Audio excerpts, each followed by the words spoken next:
What's up, guys? Calling in for the grit. Second time caller. First time calling about this specific thing. So there's a TV show or a movie series from the late 90s, early 90s maybe. It features a talking pickle and a tomato. And the thing is, though, is that the talking pickle looks just like Chaz, and the talking tomato looks just like David, you. So you're going to have to look at it. It's called Veggie Tales, The Secret of Christmas. I think it's on YouTube. I think you should just take a look, watch it, let me know. I just find striking resemblance between you guys, the talking pickle, that's Chaz, and then the talking tomato, I think his name's Bob, and that's David. You'll have to take a look, and then let's discuss. Let me know. All right, thanks. Cheers, boys. Happy Thanksgiving, Chaz. Happy Thanksgiving, David Tomato Lee. Well, now we got to watch it. I'm for sure, but nothing could give me more honor than being compared to Veggie Tales. Did you ever watch Veggie Tales? No, I didn't. Veggie Tales it's Christian. Okay, so that's what I thought. Yeah. Are you looking at it? Can you see my I screen? sure am. I sure am. I mean, to me, it's just a pickle and a tomato. It doesn't look. It's not like they have very generic facial features on the pickle and the tomato, and you're skinny and tall, but I'm not round and rotund, right? Like it does. I don't know where I don't see it. I really like it though. I really like where he's going with this. And I think because they are fairly generic, but I think we could fully adopt them, and then people would see them and just think, oh yeah, of course, there is David Lee and Chaz. I think he's maybe listening to us too much. I like it though. If We're that's starting to seep into his consciousness in if that's other how we ways. sound, if I sound like a pickle like that, but I like the pickle's dopey eyes, I gotta say. I'm not mad at my pickle. Okay. Yeah, I'm taking my pickle. When I saw it, I did not know what he was talking about. I knew of the series, but I didn't have like a visual, of the characters. So I had to look it up. And when the pickle popped up, I'm like, I can see the similarity in like height, I guess, thinness. Then the tomato popped up. And I'm like, that's not me.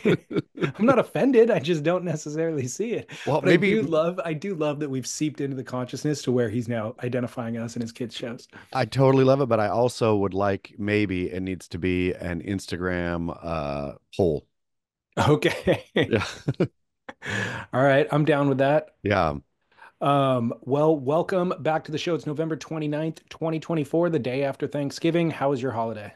It was great. It was totally wonderful. We did a off-piste celebration. So we hosted brunch for the family, which was for the bigger, larger family, which was had some quiches, a Wow. wonderful lox plate, that sort of thing. And then dinner, we hosted daughter's best friend and her Japanese family, who there's 6 kids, all under the age of 14. They're literally repopulating Japan all by themselves, this family. Yeah, and so for that we did the pork shoulder, and it was like a Momofuku inspired pork shoulder. I've done it Oh, with the rice cups and like the little exactly. scallion ginger dressing and then That's the the one. gochujang That is the dressing. one. That's the exact same one. How did it turn out? Great. It was wonderful. Roasted did like threw the pork in right after the brunch was over. Well, probably during the brunch. I think it's like a 6-hour Yeah, roast. Yeah. depending on the size. Yeah. But man, eating some Momofuku instead of turkey, I just couldn't have been happier. Good for you. Were you responsible for the pork or was Cersei? Sir, it was kind of she was recipe and did it all and prep. So Cersei, I don't even know why I was throwing myself in there at all. I basted it from time to time. Okay. So did she Yeah, start it the day before? Because you got to do the salt and sugar pack on it. she exactly did. She Okay. started the day before, threw it in the fridge. It was to recipe perfection Okay. and really See, fall off like melt in the mouth meat. I've done it a couple of times and it looks nothing like David Chang's. Like David Chang's turns almost blackened, like a dark, dark brown, and it really looks like it melts on itself almost, like it melts apart. Mine still looks, it doesn't look like that. It doesn't look caramelized. So what we did, David Lee Scales, and by we, I mean the wife, we did a for brunch, we did a like she does a brown sugar cayenne pepper kind of thing for bacon. So Oh like covering yeah. the bacon in that and putting it in the oven. So we had a bunch of that left over that had already been bacon dipped. What do you do with that? We just dumped it straight on the roast and got that. It was like blackened, caramelized, crispy. You just do that at the end, like the last 30 minutes? Yeah, it was no, we did it like you take it out and then let it rest for an hour and then threw it on and threw it back in for 15 minutes at 500. Okay, got it. Yeah. Okay, I'll try that next time. Well, that sounds phenomenal. Wish I How was was there. yours? Phenomenal too. I mean, so we hosted 16, we had 16 people. Um, Pro tip, I mean, people probably already know this, but it's way harder to do a 20-pound bird, or it's turkey is difficult to cook. The larger it gets, the more difficult it becomes because the different types of meat cook at different temperatures. So the disparity between breast and leg isn't so bad at a 10-pound bird. It becomes very difficult at a 20-pound bird. So if you need a 20-pound bird, instead do two 10-pound birds, Mm, basically. So smart. I did, but then our oven won't hold two birds. So I did one in the oven and I did one on the smoker. Mm. I have overlooked smoked turkey my whole life. I don't think I've ever had one because if I ever go to a barbecue joint, it's You're like getting some better smoked. yeah, I'm gonna get the brisket, I'm gonna get Yeah. ribs, like Getting tri-tip. anything There's but no turkey. exactly right, dude.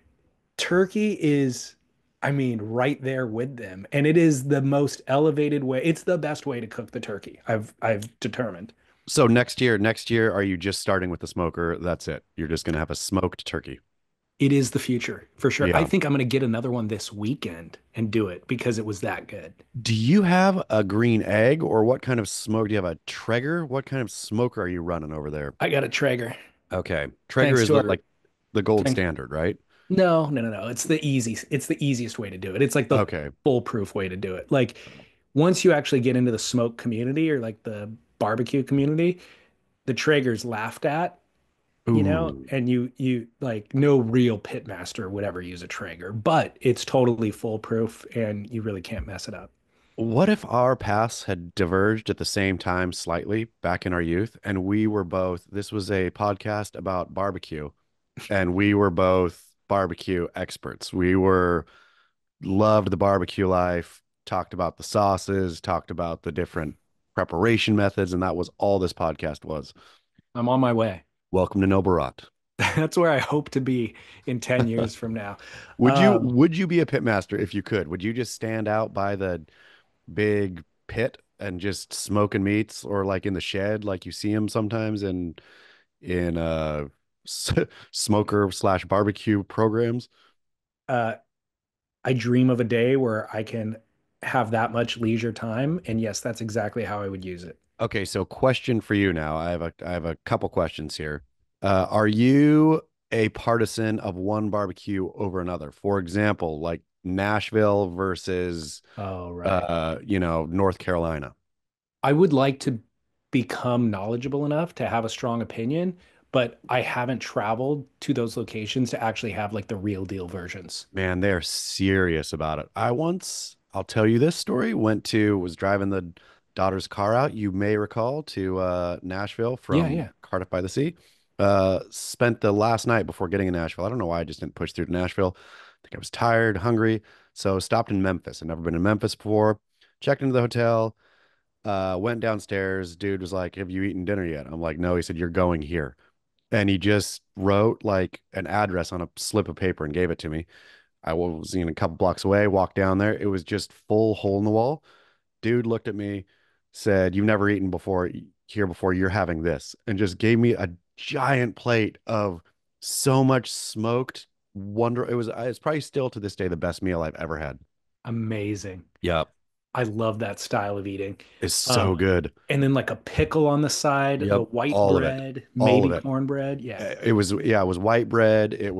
I think there was a like fried catfish in there too, Mm. with all then, a couple ribs, piece of brisket, whatever. Like it was beyond, yeah, I rolled home just happy as a clam. The brisket is the pinnacle of Wow. barbecue for me. It's really Um, good. but to answer your question, I've had like a couple of versions. Like I have been to Memphis. I've had barbecue in Memphis, but I haven't. There's so like Kansas City is a Yeah, thing. And Kansas then City. obviously Texas has a bunch of different versions. And so I haven't been to each of them, but whenever I watch a special about that area, I don't even think that you could rank one above the other. Like because they're all good in their own way. It's taste, I guess, at that point. Do you have a, what about these sauces? Isn't the Carolinas, don't they use vinegar more? And then I think I can't remember where they use more molasses based or something. I don't know where molasses is. Carolinas do like mustard in theirs even. Yeah. So it's kind of yellow, gold. Mm. One of the greatest episodes of a television show ever that I've seen is Chef's Table Barbecue Edition. Ooh. Did you ever watch or do you watch Chef's Table? I've stumbled upon it before, but have not, I don't think have sat through a whole episode. I love the whole series. It's a Netflix series that just documentary series that features one chef per episode. So it's an hour long documentary about a given chef. And it's really human interest kind of focused.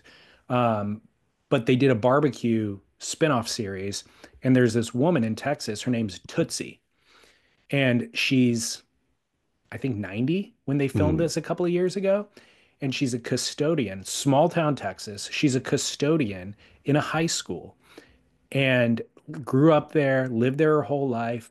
And then on Saturdays, she's a pit master at this barbecue joint that has become arguably the best barbecue joint in all of America. And after she's done with her shift on Friday, I think she goes home and gets a little bit of rest and then shows up at midnight Friday night to start the smokers in the pits. And the lines start forming at like 3 a.m. because they only do barbecue on Saturdays at this place.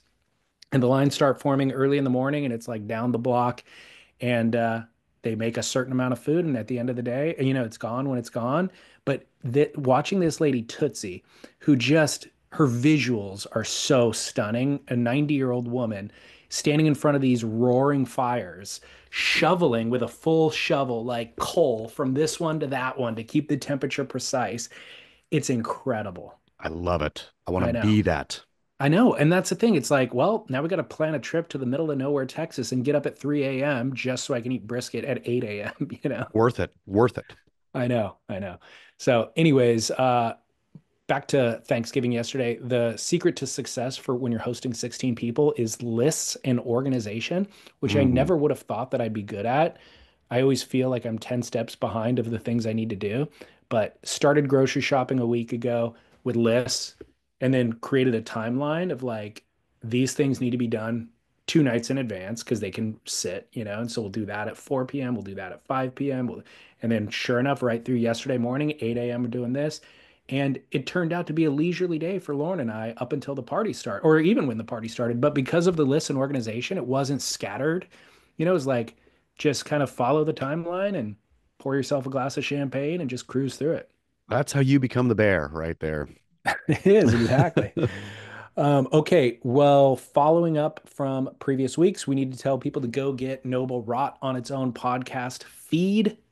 It lives there by itself, lonely, all alone. So you got to go search it out where you listen to your podcast and click subscribe, please. Wherever you're listening to this, open up the search bar, Noble Rot, boom, subscribe, and then you can get it because we're not putting it here anymore. Let's get a listener call from, I believe this one comes from South Africa. This is the original surfboard sleeper. Oh, yes. Dude sleeps with his surfboards, and we were like, we have so many questions. Is it naked? Like, what's going on? He was a little bit behind, apparently, on podcasts, but he finally caught up and called back in. Great. How's it going? The original surfboard sleeper from South Africa here. In response to the latest round of questioning, too naked or not too naked? That is the question. To me, it's a simple case of mathematics. Why do you want to turn a thruster into a quad? You don't. Keep it a thruster. Keep that thing packed away neatly. Nice set of boxes, nice set of whitey tidies. That's the answer. Second point, things you don't want to do naked. I would imagine eating a hot soup bowl with a spoon, major risk.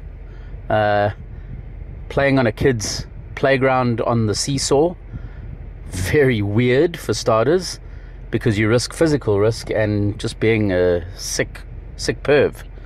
So those are two that spring to my mind. Anyway, love it. Keep work. There you go. Fantastic. I love that yeah, that going naked to it. And he didn't specify, he could have just said a playground, right? He said it could have said, or he didn't even need to say playground. He could have said naked teeter-totter is a bad move. But no, going to a children's playground. doing, very funny. Thank you. Original Surfboard Sleeper. What a great moniker to have too. Like he I should know. get that TM'd and tossed on t-shirts. That should be his Instagram handle for sure. Yeah. Did you? I didn't quite understand his analogy. Why would you try to turn a quad into a thruster? Keep it packed away? I'm assuming yeah, that he's sleeping with a thruster and he's not about to add an extra fin, proverbially, if you get my drift, right? Yeah. Oh, got it. So Yeah. that's why he's wearing his underwear. Yes, he's not trying I to turn got his it. thruster into a quad. I got it backwards then. Okay, yeah, I understood that he was meaning that he does wear underwear and doesn't sleep naked with his board. I just didn't quite catch that. I was wondering if you were, because I initially thought, it took me a second to get the analogy too, but then so I was thinking, wait, what does he have against quads? Right. Was my initial. I was like, the quads are great for some stuff. Exactly. Okay, well, I have another listener call. I know that we have beaten a dead horse about returning your cart, shopping cart, but this one leads us to a brand new topic. So bear with me for the shopping cart portion as we get to the main portion of the call. Yeah, this keeps coming up, and I've been meaning to call. I believe this is for the grit. So my second job as a youth was bagging groceries and gathering shopping carts at a grocery store. I worked with a bunch of my friends, and we started a contest to see who could bag the least amount of groceries in a day, in a shift. So really what this meant was we just spend all day outside collecting carts and just kind of visiting the other stores in the strip mall that we were in. Eventually it's reached a point where my friends and I were going to the movies while we were working, doing some pretty silly things, and eventually it caught up to us. But it was a good time. Anyway, just wanted to share that. So leave those carts scattered about. Keep work. I can think of no more whimsical time in a young adult's life than the time dedicated to milking the clock. You're so exactly right. Especially when you are in that age too. Exactly. Like when you're now milking the clock, time goes too fast to really milk it. Like I will say, the times that I am actively milking the clock is like paradise for me at this point. Like, so for me specifically, it will happen when I take the kid to ballet. There's too much traffic coming back to actually come home. Uh, but the ballet class, I mean, and really, this is just rude. I think I've mentioned it before. It would take me maybe 40 minutes to get home. Usually it takes me 20 minutes to get home. That extra 20 minutes of sitting on the freeway is somehow so uh incomprehensible to me that I will then sit in a parking lot at ballet for 4 hours instead of driving 20 extra minutes. But then that becomes my uh clock milking.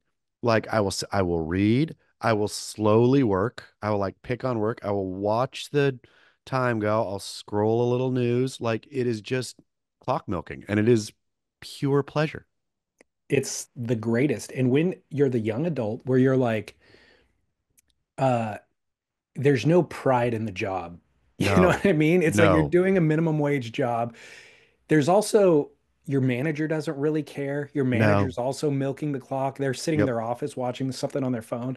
Like they don't care. So there's no real consequence. Nope. I had a number of these jobs in my late teens, early 20s where it was just like I looked forward to going to work just to screw around with my friends, basically. I'll tell you the best part, or where I really found the next levels of joy when it came to milking the clock, was making your company or employer your enemy at the same time. So then You are your mental enemy at the very least. Then you're subverting the man while you are the rebel. You are the hero in this story of good versus evil, you somehow being good while wasting everyone's time and money. It's a classic David and Goliath. You have Yeah. this corporation, Yes. you see it being traded publicly, and you're like, they're billionaires. What? Yeah. Like, Uh, and they have no respect for me. I'm their face of I'm interacting with customers. Like, they should be paying me more money. This is ridiculous. So Yep. you know what? I'm gonna steal the soda and go in Yeah. the refrigerator and pound the thing. Yeah. And it's so true. Like it is so, and back to the like at that age too, though, like I was saying, time moves so quick as an adult that even that 4 hours in the parking lot at ballet, I'll look down and be like, oh man, I didn't get what I wanted to get done. It was time went Yeah. too fast. At that age, especially at work, 1 hour is equal to about 6 days of this modern adult or yeah, like later adult time. I would like to know how much of corporate payroll, like what percentage of payroll goes to funding movie missions or napping in cars. You know what I mean? So much of it. Because I'd say it's 50%. Yeah.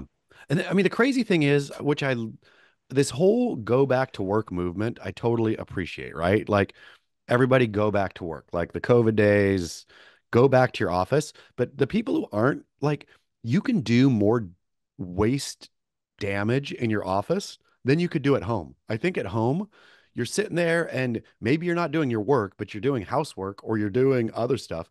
Take yourself back to the office and just waste pure time. Don't like look around and like, oh man, I gotta make the bed here while I'm supposed to be doing a call. Well, the crazy thing for the caller is sneaking off to the movies, you're disappeared for 2 hours. Yeah, At now, things are streamed on your phone. yeah, So I think in that pre-phone era, the number of employees who got away with a movie mission was 3 to 5%. slim. Yeah. Now it's 95%. 95% of employees are streaming Netflix on their phone next to their spreadsheet on the computer. It's shocking to me. I'm a real connoisseur. Do my life of what it is of like looking and finding places where you could fully perch up and stay hidden but be perched. The amount of places I passed by like Vons and stuff like that that are being underutilized. Like you employees, you got to get creative here. You guys don't deserve to waste time. You don't deserve the pleasure of getting paid for doing nothing. You guys aren't imaginative enough to do this. Figure it out. No. Yeah. I had a job in my late teens at Jamba Juice, Mm. and it might have been Juice Stop, actually, now that I think about it.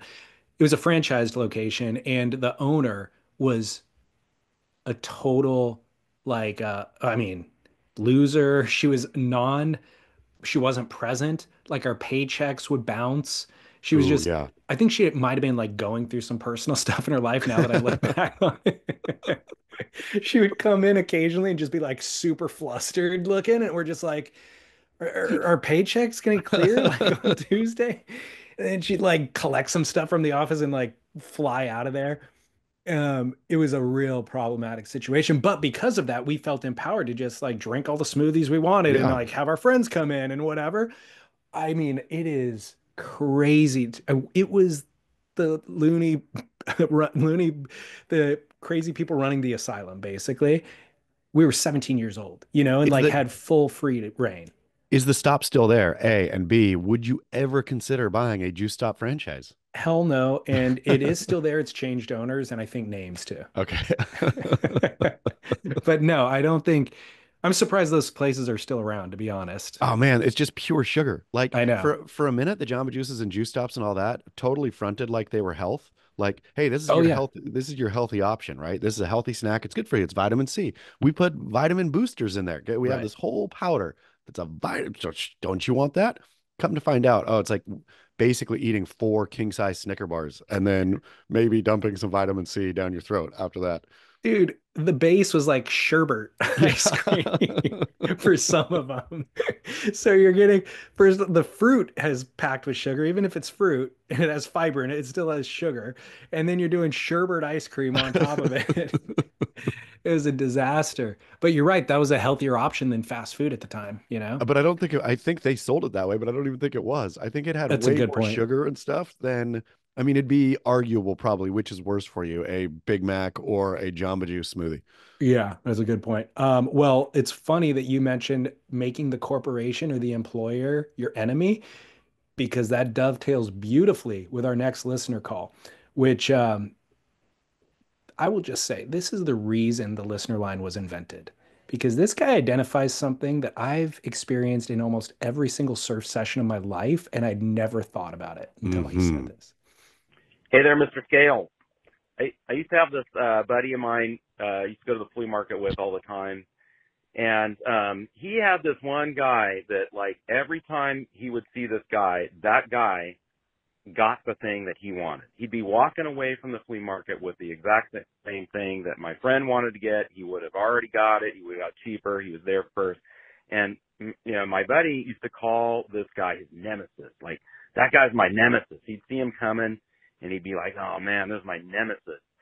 And it always stuck in my head, and I was thinking about, like, you know, surfing, you know, and on any given day, any one of us can be kind of a jerk in the water and, you know, maybe burn somebody or get an extra wave that we shouldn't have gotten or whatever.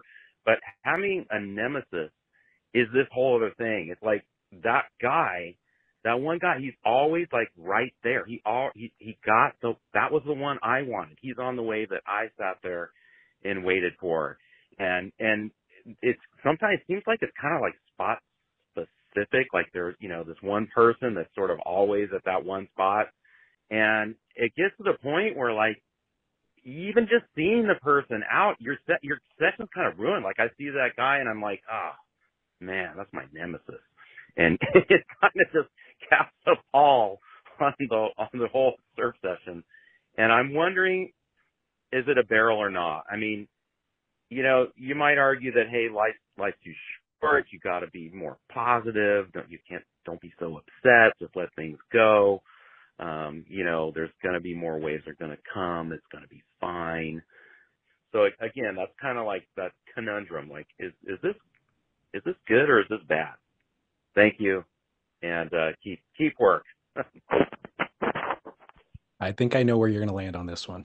Epic call, A. So I'm of two minds here. One, look at how much better Jerry Seinfeld's life was because of Newman, right? Like, Newman brought texture and depth and gravity to situations that otherwise would have been meaningless, right? Or pointless, as the show was supposed to be. But when Newman came around, like, that gave, like, that ire was good. The problem with the lineup nemesis is, in order to have a nemesis, your nemesis is beating you 90% of the time. That's what causes that feeling, right? And so I have a nemesis I have a couple, right? There's, like, I think nemeses are totally spot specific. And not every spot I surf has one, but definitely one does. And when I see him out there, he's right. Like, I'm just like, because I should think I'm going to go smash my nemesis today. But I'm the one, nemesis is on the good wave. I'm on the shoulder thinking, why wasn't I over just a little bit further? Like, it's like your nemesis is beating you. Once you start beating your nemesis, you don't think about him anymore. He's not in your, you know, purview, I suppose, right? Yeah, well, that's why they're important, is to have somebody to try to level up against. You know, like when you learn how to play chess, you play against people who know how to play chess, and then you get better because of that. If you were just playing a 3-year-old every time, you would never get better at chess. So I'm going to make the claim, bold claim. This is the second most important partner relationship that you will ever have in your life. It's true. The seeking of your romantic partner, life, you know, that is probably paramount mission for a lot of people's lives. But right below that, finding your nemesis is the one, because iron sharpens iron. And this actually will come before your romantic partner, likely, because this starts in your teens. And picking the right one will define how much iron you actually sharpen. You're exactly right. So I've had this, like, literally in almost every session of my life when I really think about it. Because I was going, when I was listening to the call initially, I'm like, I was thinking a grand nemesis, like somebody where it's a lifelong feud. And it's like, no, I don't have that. But when I thought deeper, I'm like, every time I've paddled out, you're surveying the lineup and you're looking Yes. and you're like, those guys are kooks. Okay, not even on my radar. Well, that guy's the local pro, also not on my radar. But you find somebody who's like a similar amount of talent to you, and sometimes I acquiesce to their superior ability. I'm just like, I thought we were on the same like level, and then he did that air reverse on the inside. I guess we're not. I guess I got to bow down. I'll stay out of his way. Other times I trounce the other guy. And but there's this constant thing. And then, like you said, certainly there's times where I have a nemesis for a couple of years. Like this guy's showing up all the time. I'm showing up at this spot. So like it's kind of blow for blow. This session I beat him. Last session he beat me. I don't know if he's running the same calculus in his head. There's never going to be a moment where I'm actually going to like Hey, paddle battle him to find out, who's going to be like we have a certain amount of respect, but internally I have the full nemesis debate going. where it gets me way more than ability on a wave is wave selection, right? Is when like that's when it just drives me crazy. When I'm out of position and Nemesis continues to be in position, especially when Nemesis is in position, you're out of positioning, or I'll just speak in the first person. I'm out of position again. Nemesis takes the wave. I watch Nemesis from the back just either blow, it doesn't matter what he's doing, right? But I see his head or whatever. I see him at the end of the wave and realize that Nemesis had a long ride. So while Nemesis is doing that, I'm paddling to where Nemesis was sitting because now I'm going to get that next wave. Nemesis paddles out, sits somewhere slightly different, gets another wave like that, where I'm looking again. And then I'm just like, Nemesis, how do you have what?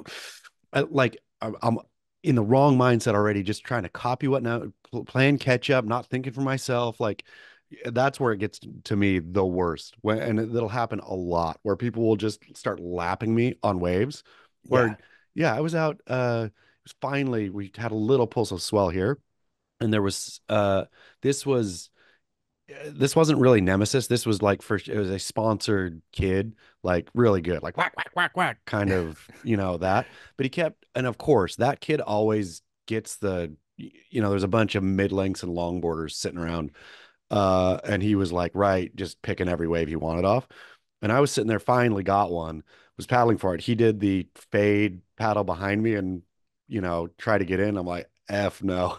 And just, I didn't say anything, didn't do anything, just dropped straight in and surfed it like it was mine. So I was like, you've had enough, kid. Yeah. Where, yeah, your nemesis has to kind of be a similar age. Because Yeah. I felt no problem burning I don't, that kid was probably 16, 17. I felt zero compunction, just burning him straight. Well, in the first example of repositioning based on what your nemesis did, that's where you went wrong. Is I even know. following his lead, I know. you've thrown off the rest of the entire session. You need Completely. to stick with your own game plan and force them to bend to your will, I basically, is what it is. Get them off their game. I gotta go paddle out with a master, a Brad Gerlach, not in terms of surfing. My surfing ability will be what it is with slight improvements if I continue to work at it. I'm sure moving forward, or slight uh whatever, getting worse. Uh it's being in reading a lineup. I'm like illiterate sometimes where I'll be surfing the same spot for years and still be just like, no, there's a wood, like where I don't know why I'm not out there like, okay, remember this, remember lining up here, Yeah. remember this thing. I don't I don't want to claim too hard, but I think that's all that I have actually is lineup literacy. Um, due to 30 years of experience at this point. Because I'll see guys who are more competent surfers who have only been surfing maybe 10 years, like but they're younger and they're agile and all that sort of stuff. And I'm like, the, just wait. I'm going to be on the set wave. I may Yeah. not rip it as hard as you do, but I'm going to be on the one that's longer, the wave that has better, more dynamic, it's more doubled up or whatever it is. And I'm going to be not getting caught inside when the next set comes. And then I'll see those guys wasting way more energy. Man, you're a lucky man. I'm just a lineup dyslexic, just out there reading it all backwards every time. Well, now here's the ultimate question. Also one that we've never strangely discussed. When your nemesis rips the bag out of the wave that you wanted, and you're watching the whole thing over your shoulder, and then he goes to kick out, and there in that moment, he's glancing out back at you. What do you do? Do you let him know that you were watching his wave? I think you have You, to. I think it's more shameful. I think you keep staring, not aggressively, but just like you happen to be looking that way. But it's like uninteresting to you. Of course, everybody watches everybody surf, right? Like that's the what you got to claim because if you snap your head away, all of a sudden he knows, oh, look at that. That guy was embarrassed for himself while watching me. That's not a I good will feeling. I will never be caught dead watching somebody else's wave in that scenario. I Like mean, you if got to they're turn like away if it well before but you can also get caught watching on like one of those last finishing moves, depending on what they're doing, surfing front side or backside, but they can go up, right? Little floater floats, looking back. There you're looking. Oh, oop. I I would never be caught dead giving them the pleasure or the pride to know that I was trying to check them out while they were surfing. But you can never snap your head away. If you It, do well, get that's the caught, problem. You're right. best to, you got to keep just staring like you kind of weren't, like you just happen to be looking.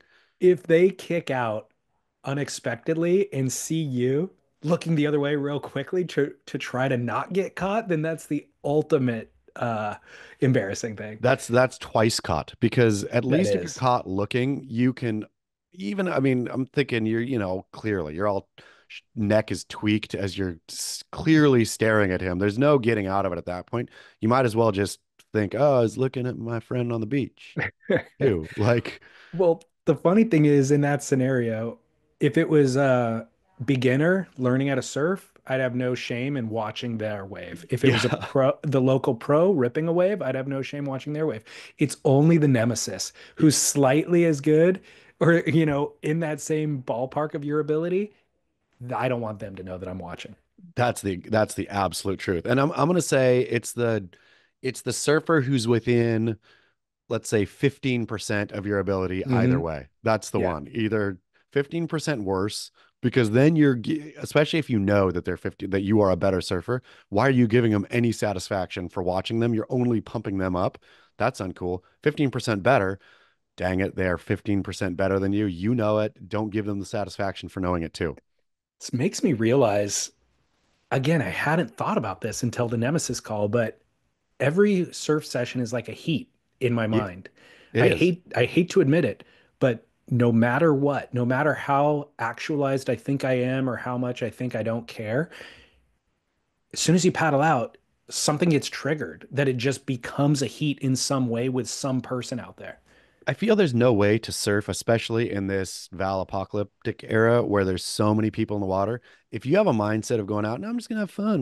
You're not gonna get a wave. Like you've got to Right. go out, I feel, with a mentality of I'm gonna go get mine, which is two waves in my or 40-minute heat, and both of them should be scoring. Yeah, totally agree. Well, thank you for that call, Nemesis call. One of my favorites in a while. It's why the listener line was created. Okay, tools to live by presented by VayerWatches.com/surf splendor.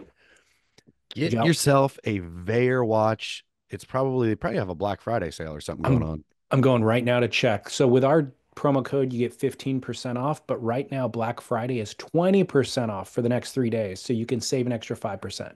Go bang it. And what I'm telling you now, dear listener, is we've discussed it before, but Thanksgiving came way later this year than it typically does.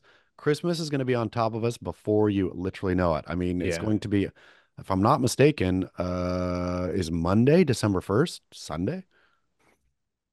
Monday, Sunday.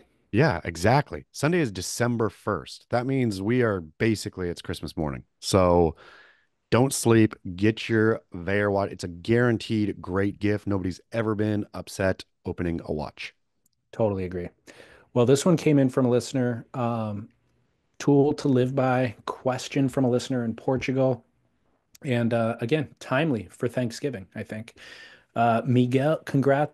Hello, David and Chaz. Congrats on both shows. Noble Rot. Go grab that on its own podcast feed. Miguel from Portugal here, this time with an existential doubt. Should we or should we not encourage bad habits? Question mark. But I'll be more specific. Last week, my wife and I went for lunch at a restaurant in a very busy area of Lisbon. In every busy area here, there are these illegal, quote, car parking assistants, usually homeless people, possible drug addicts or alcoholics that, quote, help you park your car by waving you into spots and warning if the other car is, if you're getting close to the other car. Then they ask you for some change for the job that they did. Do these things even exist in America? I've never seen it there. So, anyways, I saw a great spot for my car, and one of these guys was signaling that I could park there. Normally, I'd try to avoid these interactions, but the spot was perfect, and the guy just happened to be right there. I parked and began the mission of looking for coins to pay the man for the job that he had just done. Oh, shoot, I didn't have any. The man's lackluster eyes touched my heart, but there was a supermarket just in front of the car, so I could still brighten his day. So I asked him, I don't have any coins, but do you want me to go buy you something at the supermarket? And he replied, I'm hungry, but I could really use a cold one. So off I went with a mission in mind to buy something to feed the man. I bought 2 meat croquettes and thought, what goes well with this? An ice cold beer. But when I gave him the croquettes and the beer, the sparkle in his eyes was priceless. At that same time, I thought, shoot, what have I just done? I gave a beer to an alcoholic. I did not mention it previously, but it was visible that this guy was probably an alcoholic. Even though I knew I had made him happier, the moral dilemma was still on my mind. It was solidified by the disapproving look from the 2 snobby-looking dudes who were on a nearby terrace, glaring at me to show their disapproval of my actions. A good friend of mine, when I told him this story, told me, quote, living on the street has to be horrible. Being an alcoholic is what it is. I think you did the right thing. But did I? After reading this, I'm unsure that I should even send it, but here it goes anyways. Cheers, keep work, Miguel. Miguel, good thing you did send it, and you sent it to the right place where you're going to get advice that is going to buoy your heart today on this Thanksgiving weekend in America. Do you want me to just launch right into Daily Scales? Yeah, please. No, lead us off. So of course you did the right thing. Now, this guy is on the street and he's an alcoholic, right? Let's just assume he is an alcoholic. He is not going to rehab. You didn't go to the local clinic looking into windows, seeing which alcoholic trying to kick the habit was looking a little bit extra itchy, and then say, hey, and then start throwing drugs in their windows. There is levels of all these things. Giving a beer to someone, especially an alcoholic in full, like a alcoholic, let's say living with alcoholism. So you did the exact right thing, and you weren't seeking out to give him a beer. You gave him croquettes too. You just brightened that dude's day, and maybe that dude has not had a bright patch in quite some time. You are not going to cure this guy's alcoholism by not giving him a beer. No. You know what I And it's not mean? like you brought him a whole thing, a handle of whiskey or something too. Right. Yeah, exactly. I think that Miguel has zero things to be, to question here. I think he should zero guilt. I think that he should feel great about what he did. I think it's obviously barrel to feed somebody who's hungry. The beer is not going to make or break an alcoholic at all. And I think a long time ago we did a barrel or not about giving homeless people change. And my response to it was, or money. My response to it was like really like I was trying to assess what the homeless person, like, why are they there? Are you helping? Are you not helping? Like, Yeah. blah, blah, blah. And my buddy was like, messaged me after that show, and he goes, it's the immediate need is all that matters in this. You're never going to run a sophisticated enough calculus to figure out what went wrong in this person's life, how that can get better, and then map out a solution every time that you encounter a homeless person, or even for one of them, no matter how much work you tried to do in that person's life. They have an immediate need. Service the immediate need. If you want to, if you feel inclined to, service the immediate need. That's it. End of transaction. Don't think harder about it. It's your friend is exactly right. And more like back to Miguel's story though, as well, the two people snobbily looking at you doing this, what have they done? Like, how dare they judge you sitting on their portico drinking whatever they were drinking. I mean, presumably they live there and the homeless people are a scourge in their community, and that's what they're responding to. Sure, but what are you going to do, man? Like it's not just a homeless person, it's also a person, right? Yeah, And yeah, if yeah. you have that moment, and if you're not like, yeah, I mean, if you have both the little lightning bolt of, oh, I should do something to this person, or I can't get out of doing something, right? If that dude helped you park the car, even if you didn't want help parking the car, that is the exchange there. Like you're kind of stuck at that point, and brilliant to go in and get him some croquettes and a beer. And what I love beyond any of this is that is the perfect pairing. You That's cannot so give that good. man a croquette with water. Just a dry mouth. That man, I mean, that might be it for that. That dude would be so depressed after that. He would shuffle off, and who knows what would happen at that point. My love of food, I think, has been inherited by Austin because he wanted frozen cherries. That's like his thing at the moment. And we don't always give them to him, but for whatever reason, like he needs to eat his dinner first or something like that. But the other night when he asked me for him and I said, sure, the light and the glimmer in his eye, the way that his face lit up, I was like, I want to see this in his life always. Like I will figure out a way to make him that happy all the time. And a perfect like when I feel the same way when I have a meal like yesterday with a great food, great wine, perfectly paired or beer, or whatever it happens to be. It is the pinnacle of life. It's the ultimate luxury. It's the ultimate way to make me happy. If you're homeless, to be able to tap into that luxury and that kind of perfection or elevated way of living, civilized, like the ultimate thing for civilization is this luxury. And he's homeless, but he can still tap into it. That makes me happy. You can fully tap into it too. I mean, that's the beauty of that kind of thing. You can tap into the most luxury ever, sitting on a curb in some sun, eating something delicious and drinking something bubbly. Yeah, the guy's got a rough life, but in this moment, he's on par with anybody on the Everyone. planet. Yeah. So good job, Miguel. Well done. Way to go, Miguel. Thank you, Veyer. VeyerWatches.com/Surf Splendor Black Friday. Okay, Chaz, anything else before we go to commercial break and then to barrel or not? Anything else going on in the surf world? I know we discussed the Jamie O'Brien thing last week, probably. It's been slow, I feel. I feel this year's been slower than other years, which I don't know if I'm just me kind of being not on Instagram as much as I should, if I'm just missing stuff or whatever, but it just seems fairly, everybody, the surf world feels like it's in a holding pattern. Yeah, I mean, look, they've been getting swell on the North Shore, so it's great to watch some of that stuff go down. I like the snapped fives stuff that they're releasing on Instagram is real. Like, Yeah, who was that? Who was the young girl or woman who just flipped that full rote? It was real I didn't see it. fine. Was it Yeah. in a pool?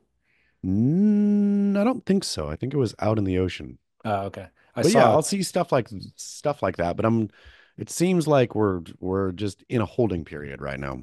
Yeah, not a lot of drama going Hmm. on in the TMZ portion of the surf world. All right, very good. Well, let's go to commercial break and then we will be back with Barrel or Nah. All right, Chaz, welcome back. I forgot to tell you when we were talking about the homeless man before break. Remember I told you maybe it was on Noble Rot about the homeless dude in front of the coffee spot and I was wanting to Yes. give him a backpack? Yeah. I executed the plan about a month ago. How'd it go? Couldn't have gone better, actually. So, for those who didn't hear the initial part of the story, I go with the kid to get coffee. It's like a social thing for us. It exposes him to like people, interacting with strangers and stuff like that. So we like to do it. It's a ritual. And a couple months ago that there was a homeless dude who would be sleeping out in front of the coffee place if I got there by 7 o'clock. If I got there after 7, he'd often be gone, but earlier he'd be there and the weather had started to change from summer to fall. And so it was cold. And I started feeling worse than normal because it was freaking cold. And the guy was like, he had a thin blanket. He'd put some cardboard around him just to give him a little bit of privacy. And so, I think I was talking with you on air and I was like, backpacks are cheap on Amazon. Like a sleeping bag is even an inexpensive one. They're really good quality now. And so I decided I pulled the trigger, got I mean, maybe spent $60 total on a sleeping bag and a backpack. And I had, I have tons of extra clothes I don't need. So like I got a pair of shoes, put that in the backpack, got a jacket, put that in the backpack, got some food, put that all in there, big bottle of water. And then I just left a note on it. And I carried it around in my car and I was like, if he never comes back here, I'm going to be disappointed that I have all this effort put in and he doesn't show up. But sure enough, day two, he was there again. And so I just went and I put it by him, didn't wake him up, didn't try to identify myself or anything like that. The note that I left was just real vague, just like, hey, I hope this provides comfort and warmth for you, enjoy. Because I wanted him to know it was for him. Yeah. Um, so I left it there. We went in and got our coffee. He was still sleeping when we left. And I was like, all right, well, just move on with my life. I guess I'll never see the results of this. The very next day, as I drove up, he was packing up the suitcase. He had slept that night, and I got to witness him putting his suitcase back in the pack, put the pack back in the backpack, and then collect his things and walk away wearing the backpack. How epic. That is the best possible scenario because you get to do it without any of the, oh, I did it for that. Because if he would have woken up and said, oh, thank you or whatever, right? Like then I always feel somewhat like, okay, was I doing that just to get the little stroke or best case scenario ever for you? It was the best. Yeah. To see him using it was what I really wanted. And so I never thought I would get the validation, but it was the perfect amount of validation. That is epic. You should have Yeah. followed him slowly down the street, just yelling, I gave that to you. Hey, where's my thanks? I definitely did not want to have that interaction, but yeah, but I felt good about it. Great, as you should have. Yeah, thanks. Okay, well, barrel or not, this came in from a listener. Coaching a high school or youth team, but you don't have children. Oh, this is an epic one. I'm gonna say it's okay at high school, if you're employed, if you're getting paid, if you're a high school coach coaching girls volleyball and you've never had a child, then okay, you just got into volleyball and this is where your coaching career is taking you or whatever. Like there was a need on the, whatever, you're filling a need. Anything other than that, I'm going to say an absolute no barrel. I'm going to say, even if every intention is good, even if you have so much to offer by way of knowledge of the game and all of this, there's just some things you cannot do, and that is one of them. Totally agree. I've got a pretty easy rule to apply here across the board. You're only allowed to do it if somebody else appoints you to the position. Okay, good. You definitely don't want to hire the guy who's like, I'm here. Yeah, Like, okay, yeah. you need your youth girls team, a coach. All right, I'm the I'm your guy man. for the job. Here's my Yeah. resume. I'm totally qualified. Like that's the guy you do not want. Somebody raising their hand. And if that is, by the way, their pinnacle position as a coach that they're ever aspiring to, probably not the greatest coach anyways. So they should have loftier goals. But if somebody in the community is like, you know what? Dave used to coach football, college football. He would be great in this position. And then Dave has to be like, nah, I've got better things. I've got other things going on in my life. And then another person chimes in. They're like, no, we really need it. You have to do this. Then you can accept Dave at that point. You're exactly right. You're exactly right. I was thinking of the appointee, or being appointed, more like two perverts go to the team meeting and one says, hey, this guy over here should coach. Yeah, you got to watch out for those, I suppose. You got to do a little background checking into this scenario. Yeah, but it is such a good one. If I saw that, uh, it would be so weird. Like, daughter went through a bunch of soccer, right? Had multiple different coaches along the way. When it got serious, then they were like ex-soccer player, in her case, ex-soccer college playing, woman coach who didn't have kids, but all the way up through, a lot of them were, their kids were long graduated, right? But sure, they were like still just in the coaching, which that never made me think anything at all. But if somebody was like, no, I'm a single male coaching 12-year-old girls soccer, that was my thing. Very odd. Yeah. Again, you should have Unless nominated. you should have loftier goals, first of all. Yes. Like that's the other weird thing is working with kids of that age is a hassle. Yeah. Like they're defiant. A lot of them don't want to be there. They're only there because their parents. There's infighting or whatever. So it's not exactly a job that anybody like really wants to do, or they shouldn't really want to do unless they have ulterior motives, obviously. So so that is why it's like it's almost a labor of it's an obligation. It's like you got to work the Yes. snack bar one week and then you got to go do this. And some people have a talent for it, I'm obviously, but if they do, then they should have loftier goals. And so this is a very no barrel. Are you looking forward to your stint as a coach on one of Austin's teams at some point? It'll happen. My daughter's young daughter's soccer career lasted all of one season, but I was suckered in to assistant coach that season. How did you do at the job? I mean, terrible. I mean, like, they were at that, I think she was in first grade. So, they're just like running around doing nothing. I think I was good enough on coming on time, and when it was my turn to clean up the cones and whatnot, I would do that. But it was like I had nothing to offer in terms of skill. When that time comes for me, I am going to rely on all of my experience with milking the clock to absolutely revisit that phase. I want to put an earbud in, I'm going to put Netflix on, stick the phone in the pocket and just listen to things and occasionally like point a certain direction at the kids, but I'm going to be maybe napping in my car, cracking a beer. You can do all of those things. Yeah. So, okay, no barrel on the high school coaching if you don't have children. Yep, no barrel. Let it be known. This other one also comes from a listener, but in the form of a call. All right, here we go. Hey, this is non-John Florence here. Got a barrel of gnaw or possibly a kook or curran slash Kelly for the grit.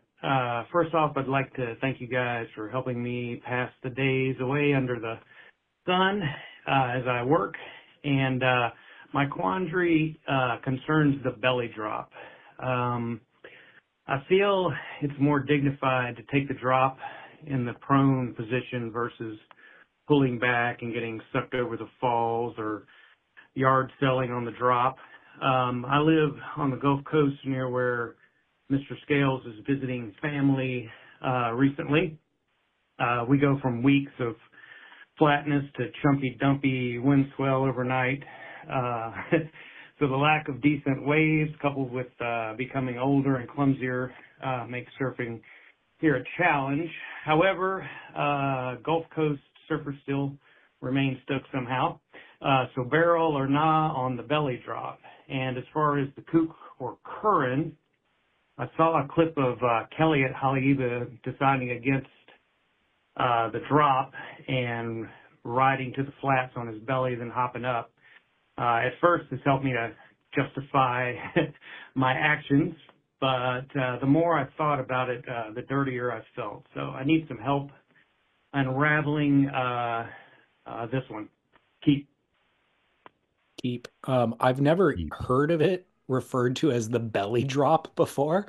I like it though. Yeah, it makes perfect sense. But obviously, the point of the call is when you're getting into a wave and it's maybe late or whatever, you decide you can't necessarily get to your feet successfully. Do you pull back and risk getting sucked over the falls, or just stay prone and drop into the wave on your belly? Okay, so there's a little bit of problem here, right? Because I feel like if you're a little late on it, if it's this scenario, if you're staying on your belly, you're just going to go over the falls anyway, right? Like if it's this late scenario, if the wave is critical enough where you could get sucked over, you bellying is not good. Where this happens to me, or I see it, or I do this accidentally, is getting like that kind of bad paddle where you're popping into the wave, but you just know you're like out of position and wacky, and popping to your feet, you're either going to eat it right away, or something it's just not going to be good. And so riding on your belly to such point where you feel, okay, now I can appropriately get to my feet, right? Is that what he's talking about? I've had it the way that I remember this happening is whitewash takeoffs, or there's like a whitewash Yes.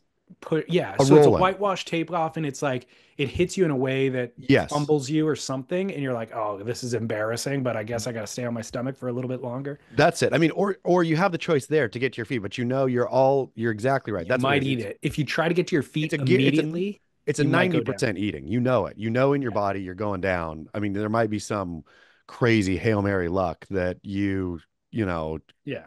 survive. But the problem with the belly takeoff is I feel if you're stuck in the belly takeoff and you're like, and you're still going and you're going and you're going, you got two options here. I think it's okay, but your two options are you never ever try to get to your feet. You boogie board until you can pop out the shoulder.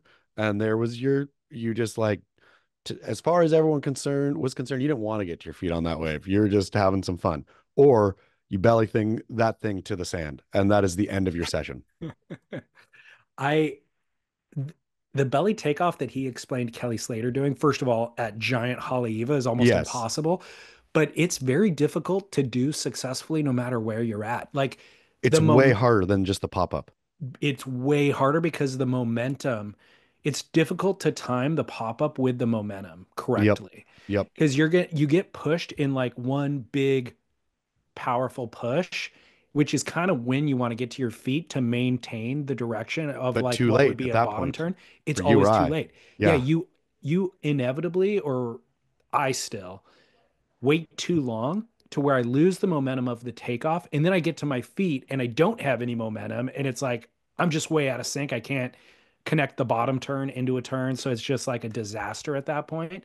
So I think I usually just stay on my stomach and like dump it at the bottom, basically. Like, I yeah, mean, that's what I'm saying is that like if you are not Kelly Slater, if you don't have like that ability to snap that board under the feet and then proceed to get barreled, once you're in that belly, it's too late. It is too late at that point. You are not saving this. This wave is not getting rescued. The only way it might get rescued is if the wave has like another section that's like forming on the inside and you can kind of paddle. You're already really screwed up. But if you can get that momentum going yeah. back again and then pop up, but that's super rare. Otherwise, I feel belly drop is a barrel if that's what you're forced to do, but stay on the belly. Don't try to rescue it. Rescuing it, you'll end up, there's just no good outcome at that point. Now that I think about it, I think I always dump it. I think even when I'm in that scenario and I realize that's happening, I think I kind of dump it before I even make the drop on the belly. Like I'll be paddling into the wave and I catch it and I realize this is going to be, I have to belly drop this thing. I got to get to the bottom prone. And so you just roll off quick. I'll roll off. I'll throw the That's board nice. aside and like roll off as if I like ate it, or something. Man, the time that I can recall a couple times this happened to me on bigger days where get the chunk knocked sideways, get the belly, don't roll it, belly it, realizing that, man, I'm like riding this wave on my belly all the way basically to the inside, which means I'm going to have to go through that paddle out again, probably getting some closeouts on the head, all this kind of thing for a belly ride. It's embarrassing. It's embarrassing. It really is embarrassing. And you're like, your nemesis is out the back and they're going to have witnessed that you just did this. Or like, they're like, why did I never see his head pop up? And he's way down the line. Did he just ride that thing on his belly? That's why I'm saying at that point, it's usually your best option is to tuck it in. Straight to the beach. Straight to the beach. That was your session. You wanted it that way. You like got to your feet and crouched real low as far as your nemesis was concerned on the other wave, where you didn't even care. Screw this day. The waves aren't good anyway. It's a total waste. Man, I'm feeling a lot of shame right now just reliving this experience. Me too. Me too. So the answer, I guess, barrel or not the belly drop, the answer is no, it's not barrel. You're not Kelly. And to his point, is it a 𝐒𝐿𝐴? No, it's not, because I'm intermediate and I've done this. I'm doing it all the time. Yeah, unfortunately. So kooks do it. Kelly does it, and we do it as well. I do it too. Just a plague in surfing. So, but don't do it. Ditch your board, dump it before you get to that point. That's the best. That's the best. That is the best advice. I'm going to actually take that advice myself. If I feel that, okay, this is a little knock, I'm not getting to my feet quick on this one, boop, I'm giving up. Because there's nothing to be ashamed of with eating it on a takeoff. Yeah. So from anybody behind, your nemesis behind you, they just think you ate it on a takeoff or whatever. No big deal. Everybody does that. But if Yeah. you ride it on your belly, that means you made a bad decision. You had bad judgment of the way that the wave was coming in, bad positioning, and then poorly executed. Yep. You rode it on your belly. That nobody's planning to do that. Yeah, that really is the hat trick of mistake. It is.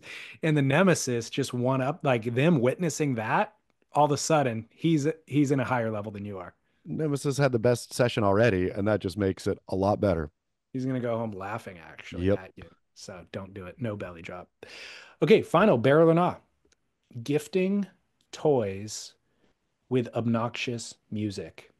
This relates to kids mainly. Mhm. So Austin at his birthday recently got a ton of toys. Let me tell you, those obnoxious music toys, I hate the giver of those toys. You should. I feel okay, so there's two people who give those toys. Both are worthy to be hated. There is the person who is so doesn't have kids, is so checked out on what even kids are that they give that toy.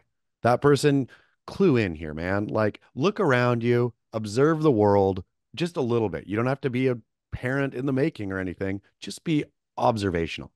The second person is doing it absolutely on purpose. I've been the second person a few times in my life. Have you ever? Have you? Yeah. Oh I've- man, Emmy had a toy. Wait till hopefully Austin never discovers the Tamagotchi. Have you heard of Tamagotchis? Is that the egg that or the thing you have to keep alive? It's exactly that. It's a thing that Okay. you have to keep alive. Not only does it make obnoxious noises, it's perpetually dying and causing real panic about my time. I gotta feed my. So, like, you're getting your kid addicted to a little crappy digital thing that's making bad noise. So, I give Tamagotchis a lot. That's hilarious. Yeah. Yeah, It, so the thing is, these toys that he got are really, really cool toys. Like any kid would love to have this screeching remote controlled dinosaur. yes. You know what I mean? Like it's a cool dinosaur. It lights up and it's got all of these Screeching. screeching noises. It's the greatest thing in his life.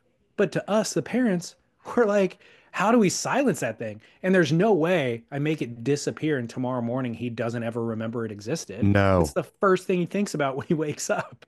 It is torture. Like It's the worst. those toys too. I will say, yeah, it's cool to a kid, cool to Austin maybe, but also let's elevate the taste a little bit here. If you're actually practically looking at that remote control dinosaur that makes a bunch of screeching sounds, it's plasticky and weird, right? There is a better version, a more sophisticated version of that toy. Why are you just appealing to the most base instincts of this little fella?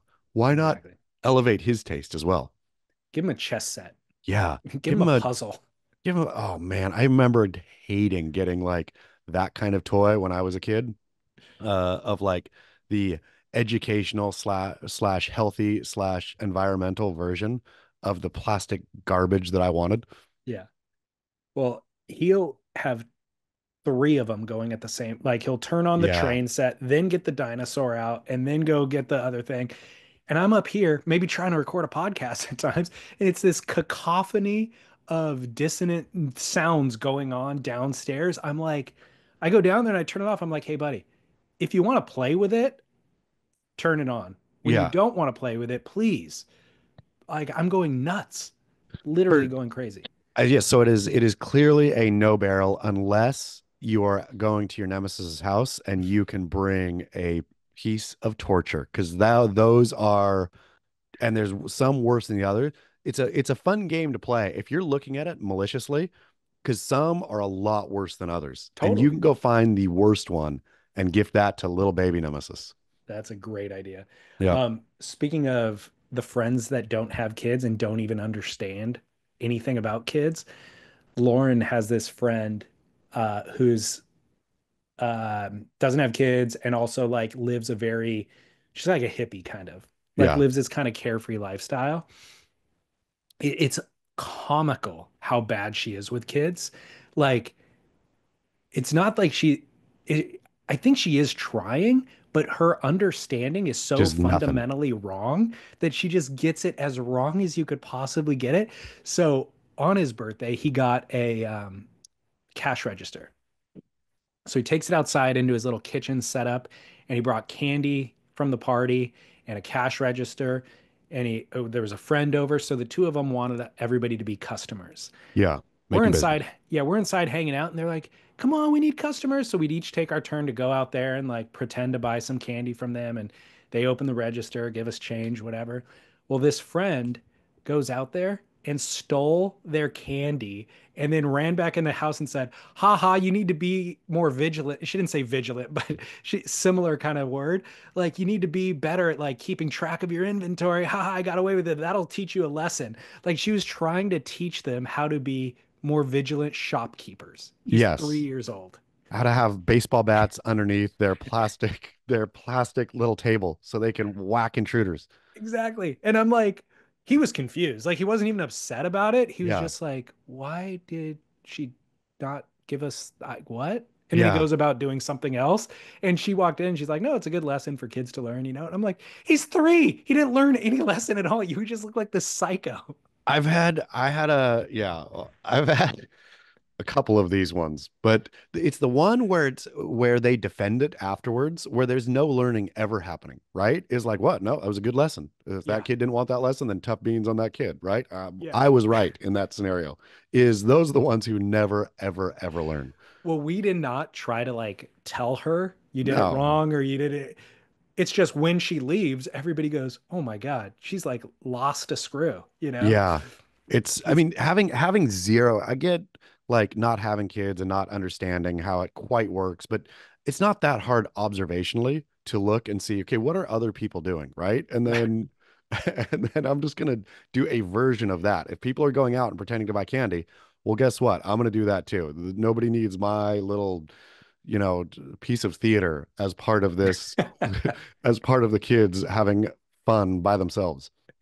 Stealing kids' candy is also like what they built villains off of in cartoons. Like if that's the thing that you choose, that's a weird thing to choose. It's really funny. I sometimes wonder on this show, if every person we've talked about, like, assuming they will never listen to the show, and so only barely blurring, like only basically leaving a name out. That's all.